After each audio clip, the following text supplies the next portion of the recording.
Prime Minister Anthony Albanese is in the federal seat of Dunkley today, ahead of the by-election in a month's time.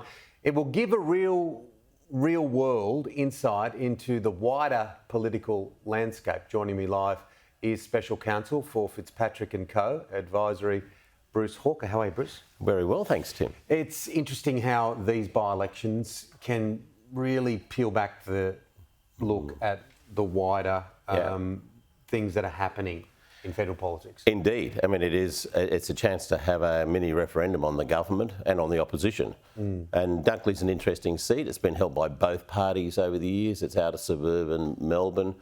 It's a seat which either party should be very competitive in. And particularly at a time like this when the government's coming out of a period of high inflation and cost of living pressures.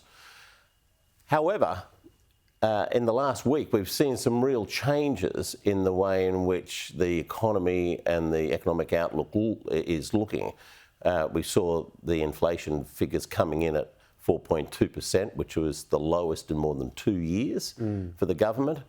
And we've seen the government pretty much wedge the opposition on the question of these tax cuts changes, which were only introduced about a week and a half ago. They look like they'll get through, don't they? It's going to be almost impossible for Peter Dutton to push back too hard. I know you can go on the backflip, you can go on the political lies, but there's been the odd politician tell the odd porky pie over the course of time. So that's only going to have so much depth to it. Well, it's a pork pie, and it's one that people punish you for if they don't like it. Yeah, if you're not going to build that bridge that you said you're going to build. Yeah, exactly. But if it's one which says we're going to put more money in your back pocket every payday, that's a broken promise that people can live with. Yeah. And I think, and will happily live with in the main. This is the problem for Peter Dutton and the opposition. You know, a week ago he was calling for an election.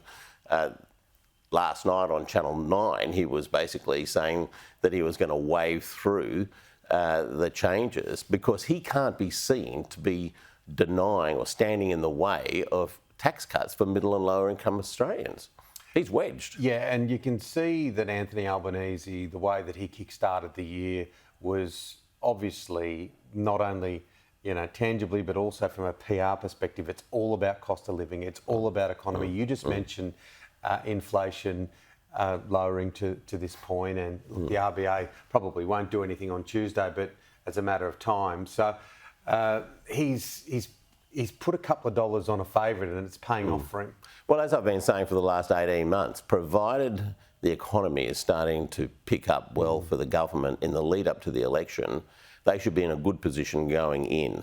You know, the Voice and other issues have been very serious distractions for them and have caused them not to be seen to be not focused on the economy. Now they are, and this big bold move that they made a week and a bit ago by changing their tax arrangements to favour lower and middle income Australians was gutsy, and I think it's a gamble that's paying off. Yeah, and people don't shed tears often for the top tier of income earners, do they?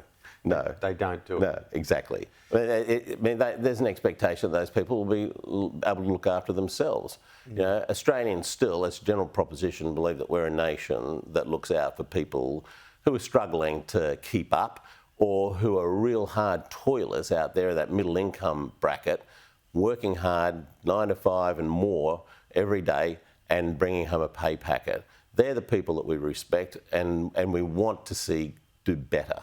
I think a lot of Australians look at the world today and they think, thank God we live in Australia. Let's look at the United States because the political situation, it is a melodrama. I read a piece this morning. Half of it said that Joe Biden was ahead in the polls. The other half said that Trump was.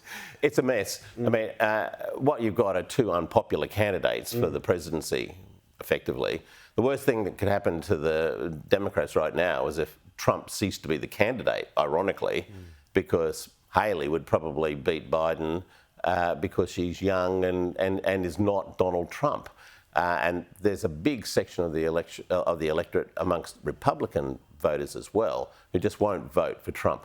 But there are people on the other side of the ledger in the last election who may vote for him this time. So we're seeing all these different factors playing into it. It's what makes American politics so fascinating, because they don't have compulsory elections, voting in elections. You have to find that group that's going to come over to you and vote for you. And you're always agitating your base to make sure that they come out on election day.